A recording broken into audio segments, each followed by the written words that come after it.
Today I will be interviewing you for my career research project. Okay. The career I am researching is a mathematician. Okay. Do I have your permission to record this interview? Of course you do. How is your subject matter related to my career interest of a mathematician? Well, I don't think there's any mathematicians that don't know algebra too.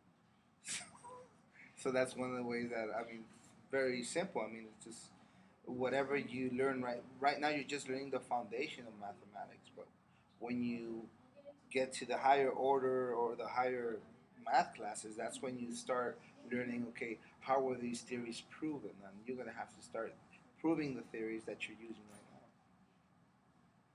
How are your class preparing me for my career interest?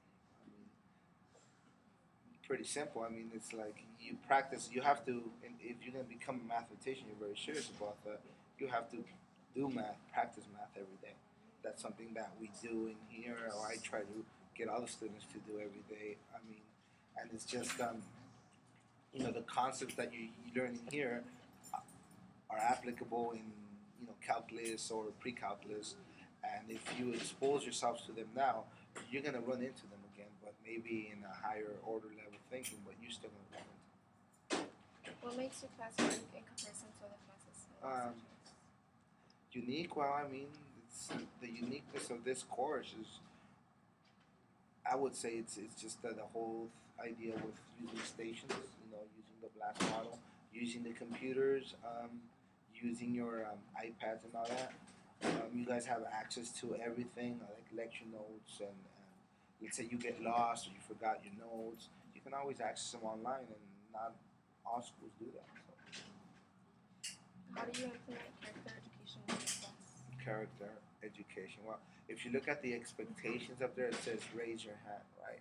Why do you want to raise your hand? Because you want to be respectful. You want to make sure that you are responsible enough to raise your hand, because if you talk out loud, not only are you affecting, you know, the way the class is run, but you're affecting the knowledge and the attention of other people. Bring materials. You have to be responsible. Complete our tasks. Everything is about following directions, or being responsible, because those are only traits that not only you're going to use in school, but you got to be responsible at your job. You got to be responsible at home. You don't want people to be telling you, remember to do this, remember to do that. You want to take it upon yourself. You want it to be natural. So by the time you get out of here, nobody should be telling you, oh, did you bring a pencil, or do you have paper? I mean, it's stuff that you should be already embedded since middle school. What algebra 2 concepts do I need to know to become a mathematician? Everything. You need to know everything. Particularly, you need to know how to graph, and obviously how to. There's going to be something that we're going to learn called series, infinite series. You're going to see a lot of that in calculus, and then you start proving those things when you get to probably abstract algebra. When you get to college, you'll see that. What is the most important thing that I will learn in class that will help me in my career? I would say that the most important. Now, let me ask you this: does math come naturally to you, or do you actually work harder? It comes naturally. So, you're you're one of those that if you listen to it once, you get it right away. Yeah. You have to take notes. Well, yeah. Yeah. I forget. Okay. Forget now. Do you? Let's say you learn something new in math and you don't practice it. If I quiz you on it the next day, even though you saw me lecture it or you saw the way I was doing it, you think you'll do it? No. Okay, so you need to practice. That's what I was telling the guy that said that was playing music, that even if you can absorb it real well, you still need to practice.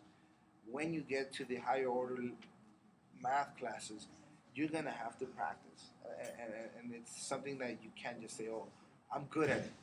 Okay, because let me tell you the one thing that certain people that I went to school with learned the hard way. They took calculus A, B, and B, C. They scored fives on their calculus exam. Right? They got to college and they were like, "Oh yeah, I know all this stuff." All right. Now these are people that are getting fives in their AP placement exam. They took a calculus class in college and failed the first semester.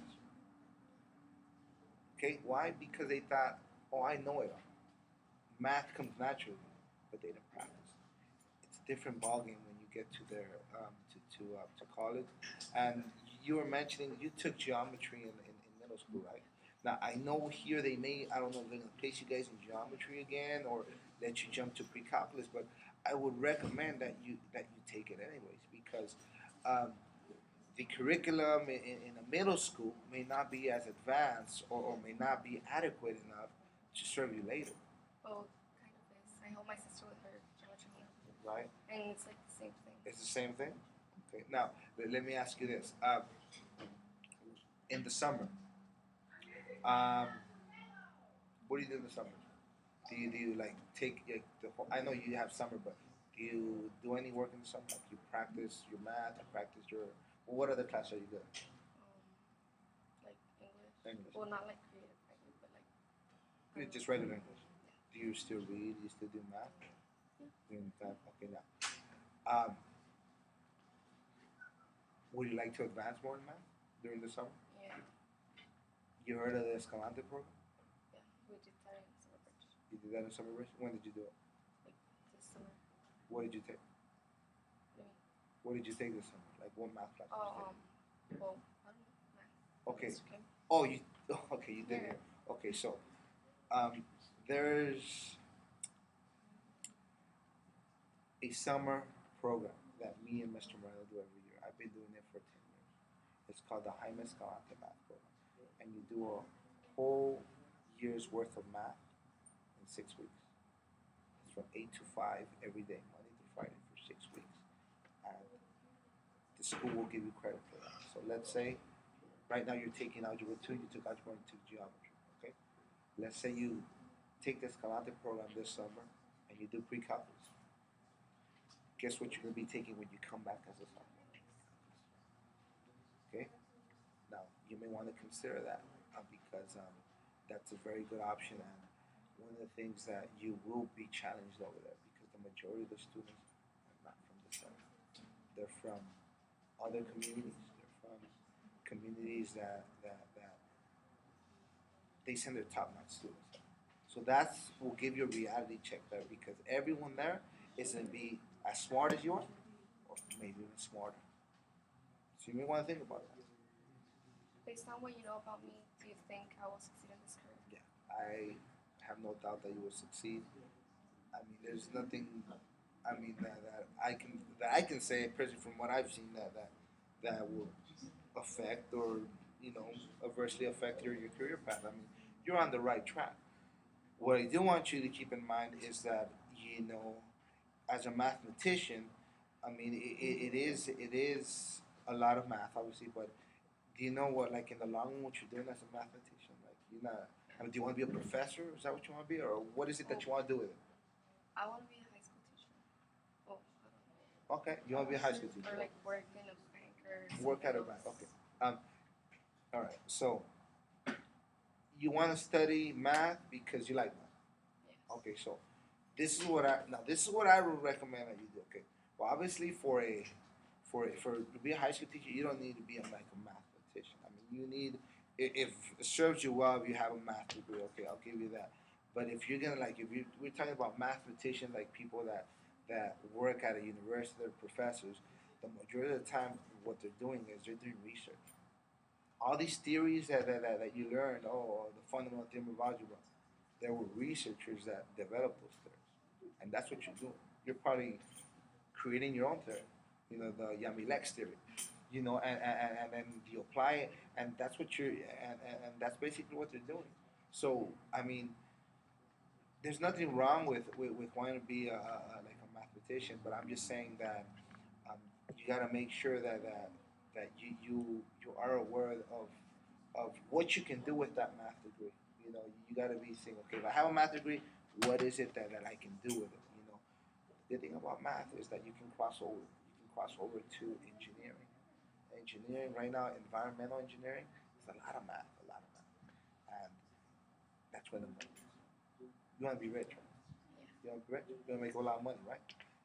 Right now, environmental engineering it's because it's all about the environment. Everyone's going green, right?